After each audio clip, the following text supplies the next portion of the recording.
I want to thank everybody for joining us here. Joined by PJ Mustipher at this time. If you have a question for PJ, please use the raise hand feature. I'll call on you to unmute and you can ask PJ your question.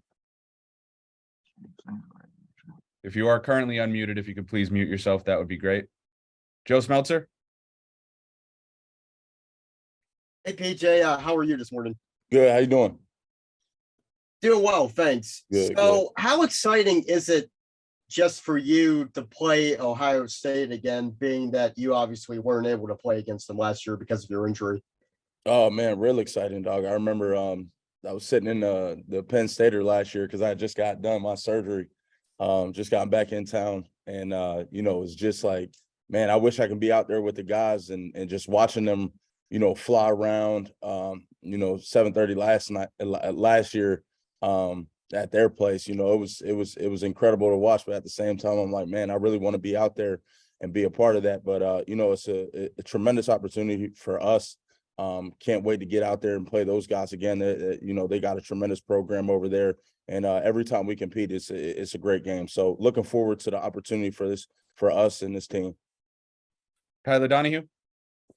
Good morning, PJ. I hope you're doing well today. Absolutely. Same to you. Thank you. When you came off the field after the Michigan matchup, you told reporters that you were embarrassed. I'm curious how exactly you felt coming off the field last Saturday night. Felt good. Felt great. We got back to the basics and fundamentals last week. It just, everybody executing and doing their job, not worrying about anything else.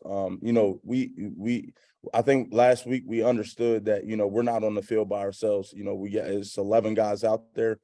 So if you just do your job, we're going to be all right. And I think we got back to that during the week of practice, had a great week of practice every day. And then it paid off on Saturday. So felt really good.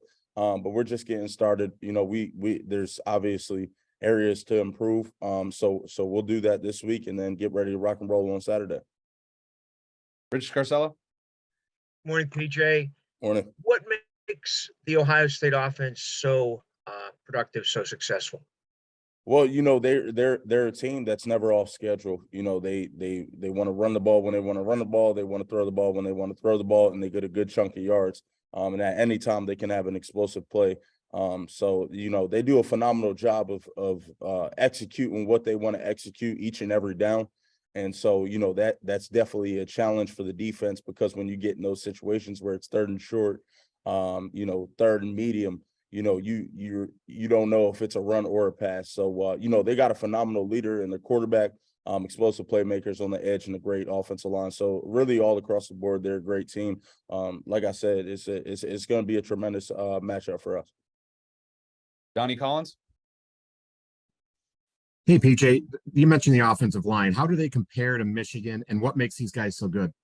Oh, they're phenomenal. Michigan had a great offensive line as well.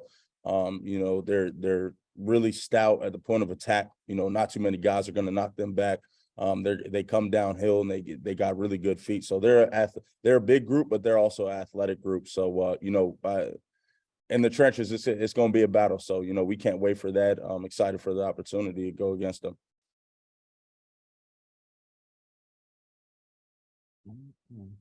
Dan Hope.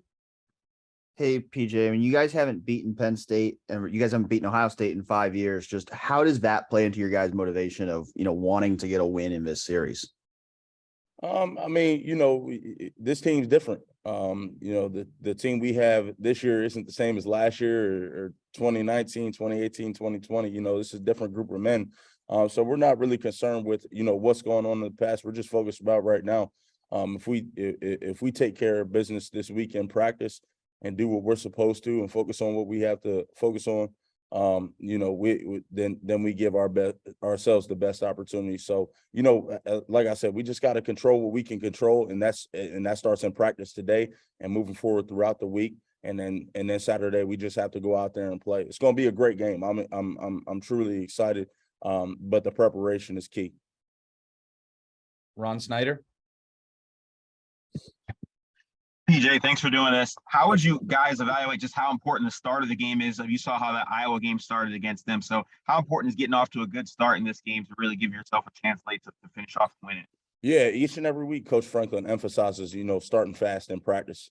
So starting fast has been one of the things that we've emphasized, not only in the summer, in summer camp, but also throughout this season. So each and every game, if you start fast, you give yourselves the best opportunity to be successful at the end of the game. So if you start fast, it solves problems. So that's always our goal, and that's what we have to do on Saturday as well. Joe Smeltzer?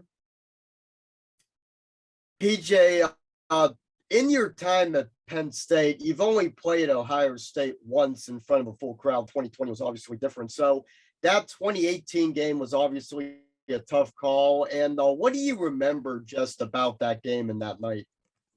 It was electric. It was electric. I didn't play in that game, so I wanted to be a part of that. But just being there for the whiteout, that was my first whiteout experience. Just seeing that atmosphere, that environment, it truly is something special.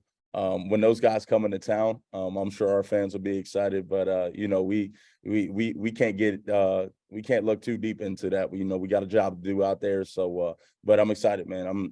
Can't keep saying that enough because they're truly a great program. We're a great program, and we just got to line it up on Saturday. Tyler Donahue?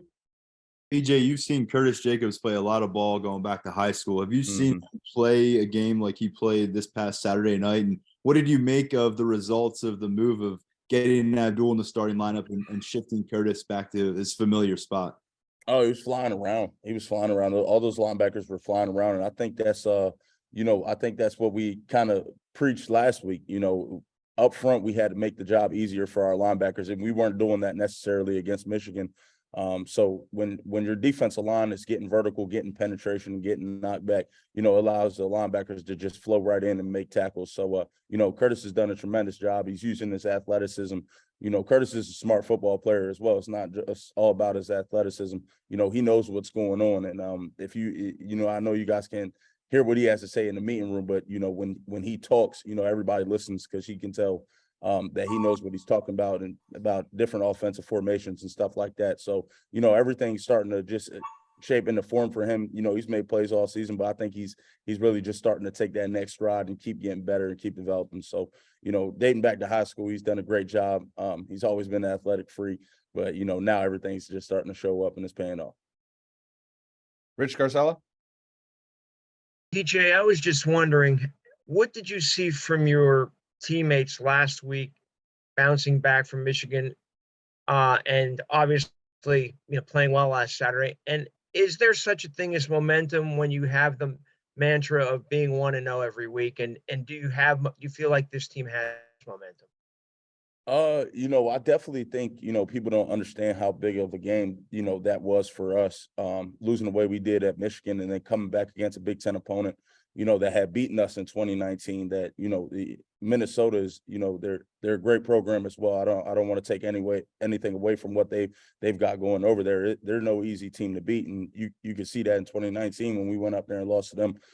So, bouncing back after a loss like that is a credit to how hungry the guys in our locker room are, how tight we are as a unit. We didn't allow anything to stop us. And as far as the just 1-0 mentality, that's just for us to be able to focus on every week, not looking ahead. It's nothing more than that. I know everybody looks to, look into 1-0 and what that means and say stuff about it. But it for us, it's all about in the locker room, just keeping our mindset on the game and the task at hand. Andrew Destin? PJ, I want to go back to a point you made there about Curtis Jacobs, how he's continued to develop. How about as a leader? This is year 3 with him now at the program. I know that's a point that had been made both by him and a couple other players that he still needed to develop that voice and was still kind of new in that regard. Is he developing more as a leader? And if so, what have you picked up on in that regard? Thanks. Yeah. When Curtis in high school, he wasn't that much of a vocal guy. He didn't talk a whole lot. And then when he got here, he didn't talk a whole lot. I'd see him in the locker room and he just give me a little head nod. And I'm like, man, I went to high school with you. You can talk to me and stuff like that. But, he's definitely found his voice in the locker room. You're always hear him in the locker room, out on the field talking or talking trash to the offense. So he's definitely found that voice that's going to continue to grow as he gets more confident in that leadership position. So, you know, Kurt's doing a great job for us, and as far as defensive wise, and he's only going to get better. Donnie Collins. PJ, what did you see on the film from Tyler Elson and Kobe King? It looked like they kind of took a big jump in just a week Yeah. there. Yeah, they did. They were playing really fast, really aggressive. You know, just flying in. I mean, the second play of the game, Tyler Elson had a TFL. And I think that just comes from, you know, I talked about it earlier. I think it just comes from just trusting us, everybody trusting each other. You know, we didn't do a good job of helping those guys out in Michigan. And, you know, that starts with me. You know, I have to be definitive in my gap every time. And when I am, and I'm getting knocked back, and playing vertical, it allows the linebackers to be freed up and make plays. And not saying that they're always free and, you know, that they're not making plays, but if we can do that as a front, then the linebackers are always going to be good. So, you know, I think that they were playing fast, they were playing physical. They did a phenomenal job of getting us in the positions we need to be in.